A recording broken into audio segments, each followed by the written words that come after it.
So therapy is good.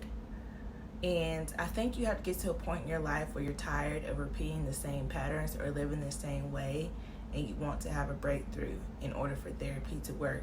I also think you need to have a good therapist. This is my third therapist I'm working with, and I'm just now having breakthroughs.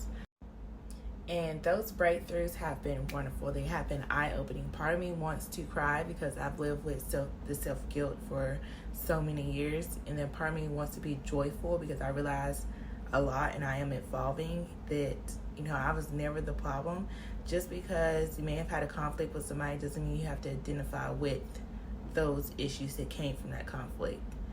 It was for a purpose, for a season, for a reason, but it's not for a lifetime. So for me to be able to have that breakthrough of letting those feelings go and no longer identifying with them and having an emotion attached to them has been good. So therapy is good, and I hope that anybody that watches this, that they can find a good therapist for them. But you have to be truly basically tired of your own crap in order for it to work. You have to be like, for me, it's like, okay, I keep dating the same type of people in a different body though, like the same type of souls. And I'm like, okay, obviously.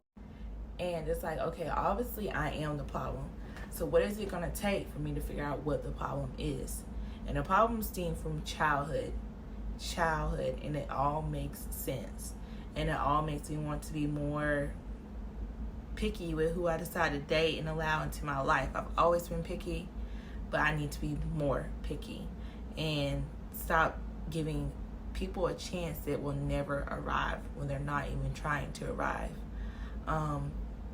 So that's pretty much what it's been for me, and I hope whoever watches this, once again, that they can find a therapist that works for them and that they are open to trying new things. You have to be open when you go to therapy. You cannot be closed-minded. But yeah, that's my outlook on therapy.